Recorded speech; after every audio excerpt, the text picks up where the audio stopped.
Hi, I'm Robert McKinnis. Welcome back to the McKinnis Family Farm Workshop. Today we're talking about woodworking planes.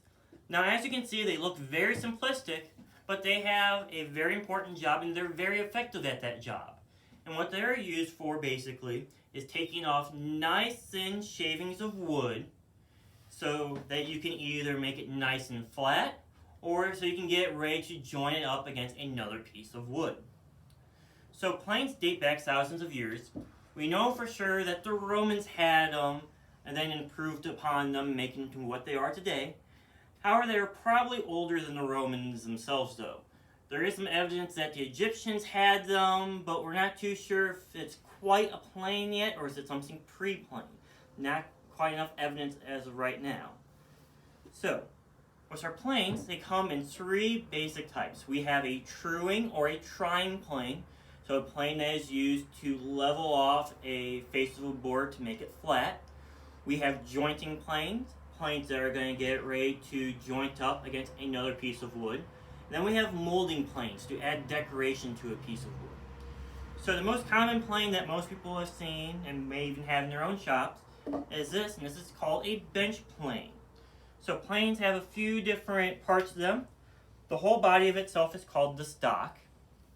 The front end is called the toe, back end is called the heel, the bottom is called the sole. And with the sole, you want to make sure that they're nice and flat. And at the bottom of the sole, there's an opening called the mouth.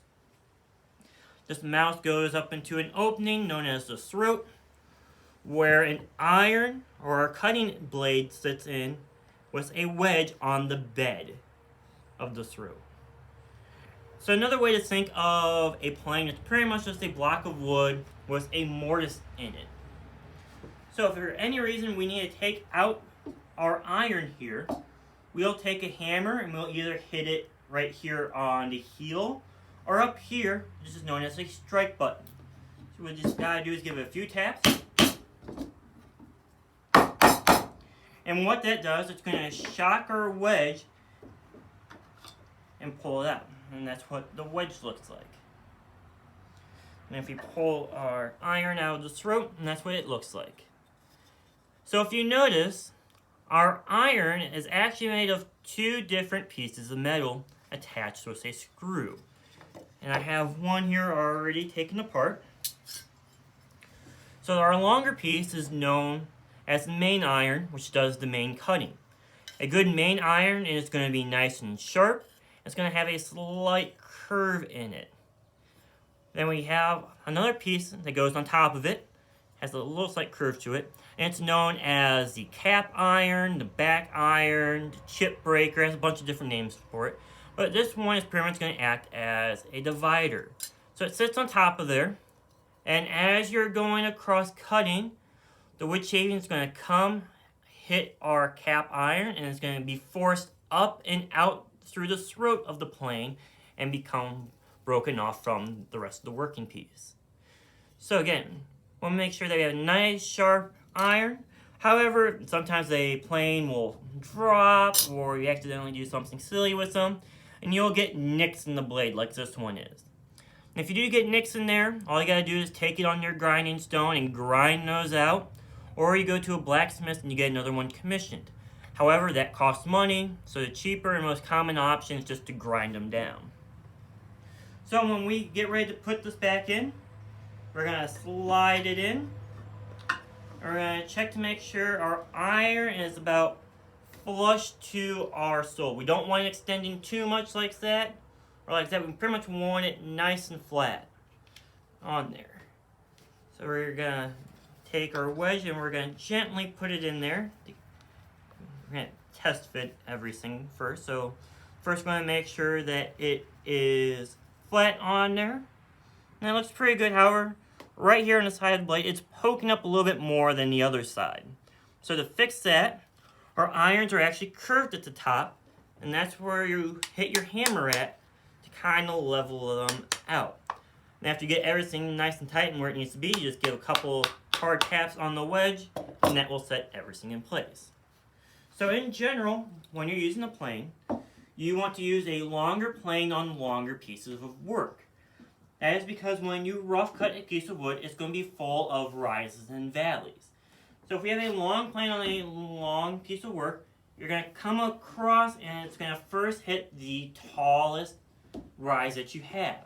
You're going to keep going back and forth until you hit all the highest rise, and you're going to hit the second highest and remove that. Then the third. Then get all the way down, and you're going to remove the valleys until it's nice and flat.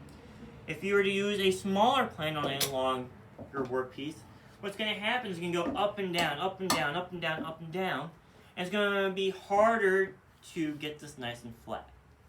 So usually we take our smaller planes, we're going to use them with smaller pieces of wood. We're actually going to take this one over here, and we're going to do something known as side jointing. Pretty much we're going to make the side of a piece of wood nice and flat so it butts up nice and smooth and tight against another piece of wood. So with planes, you want to make sure that you go with the grain. If you go against the grain, it's going to get caught in the wood. And it's going to cause a little nick, and you're going to have to work harder to get that out. Or in worst cases, it's going to cause a blowout and actually rip up the whole piece of wood, damaging your workpiece, and you'll have to start all over again. So we're actually going to plane. We're going to take it. We're just going to push it across.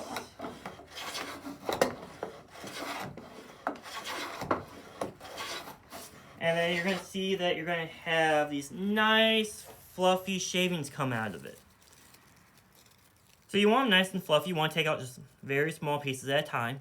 If they get any thicker than this, though, you're going to cause problems. It's going to be harder to plane down. You can also potentially damage the iron on your plane, too. So we're just going to keep going, taking out those different rises that are in our pieces of wood. So when we get to a point where we think we have everything, we can check it by using the plane itself, assuming that the bottom of your plane is dead flat. So all you gotta do is sit it on there and you just kind of rock it. So right there you can still tell that we have a little bit of a rise because it's shaking right there. So we need to take off more right here on this piece of wood. And we just keep going down till we get nice and smooth and we no longer have rocking. Now you see you also have all these shavings that are produced. Now being on the farm, you want to make sure nothing is wasted. There's a few things that we can use with these shavings. One thing we can do is we can collect them up and use them to help start our fire and our stove in the kitchen. We can put them in the garden to act like a fertilizer and a mulch for the garden. But another thing we can actually do with them in the shop, if we take a handful of them, what we can do is we can rub it against our working piece. And then the friction between the shavings and the working piece actually causes our working piece to become smooth like silk. And it's a nice way to finish a piece of wood. So if you feel over here, it would be nice and rough, but as you come over here, as we rub, it's all nice and smooth. So again, then after you're done with your shavings and finishing off your workpiece, you just put them in the bucket of the rest of your shavings. You can use them for starting a fire or whatever else you need to use in the farm. Again, you want to make sure nothing goes to waste. So, again, these are our bench planes, used for truing or trying, sometimes jointing. But the other name that they have for them is also known as a jack plane, because they're a plane that do a jack of all trades, and they're also used for a person who is a jack of all trades. So these are the most common planes you will see around. If we move over now, we're getting to some of our jointing planes. Now these planes are known as a rabbet plane. Now it's not rabbit like the animal, but it's rabbet as in the wood joint. And pretty much what a rabbet is where you cut off the end of a piece of wood to make a nice little lip like that. So then when you take it to another piece of wood that has a rabbet on it, it makes a nice flush joint. So we'll use these type of joints for a lot of different things. We'll use them for things like picture frames, flooring. We'll use them for staircases too. We have a lot of different uses for them. So there's a few ways that you can tell that these are rabbet planes. One way, if we look at the sole, we can tell that the iron goes all the way across the sole. On our bench planes here, we can compare the two. The bench plane iron only sits right there in the center. It does not go all the way across. So if the iron goes all the way across, we know that it's a rabbet. Another thing you might notice with the rabbet is that they have a hole in them, known as an eye. Now the eye on this one goes straight down, while the other ones, they are skewed. So one end is a lot bigger and it goes down, and the other side's a lot smaller. So the purpose of these eyes is as you're planing, the wood shavings are going to hit the eye and get forced out to the sides. Now if you have an eye that goes straight down like this one, it will just kind of depend on how the shaving hits the eye, depending on which direction that it goes out. So if you have one that has a skewed eye, it will make sure the shavings always go out that one end. With these three right here, they're all designed to have the shavings go out to the left as you are planing. Sometimes they go off to the right too, these all happen to go off to the left. Another thing that you tell with a rabbet is a lot of times they will have a piece of wood attached to them in some way, shape, or form. And this piece of wood is known as a fence. Now the fence is there to butt up against your working piece so that as you plane down your rabbet is going to be nice and straight. So sometimes they are attached to the side. This one they attached it on the bottom. And on this one right here, it actually has an adjustable fence. So you just undo the screws and you just move your fence on however wide you need your rabbet. However, you sometimes get very narrow rabbets like this one. And it doesn't make a lot of sense to attach a big piece of wood to it. So the other option that we can do is we take a scrap piece of wood, we attach it to our working piece, and then we will then use that as a fence to go and plane down our wood and make a nice straight rabbet. So these are rabbets, a type of jointing plane. Another type of jointing plane that we have here is known as a plow. So the plow plane is used to make grooves in the wood, like this one right here. So these types of grooves are used for a lot of different things. They're used for flooring, for doors, for windows, for picture frames, or anything that has a panel to it. So you can tell it's a plow by it has a fence. Then it also has a metal face right here. And then these are going to make sure that you have a nice straight groove as you're planing it down. Now this is a simple plow. It only makes one size of groove. There are adjustable plows out there that will make different size grooves. They'll do different depths. And those are adjusted by either a peg and then a wedge to adjust them, or they'll actually have a big screw. However, being a simple shop like this one, we just need a simple plow like that one. So we have planes that are used for truing. We got planes used for jointing. Then we also have molding planes. So molding planes used to anything you want to have decoration to, like a nice cabinet to decorate up a room, or a fireplace mantle. So here we have two rounded planes. They're called rounded because they are nice and rounded. I also thought that we had a hollow plane around here, which is rounded the other way.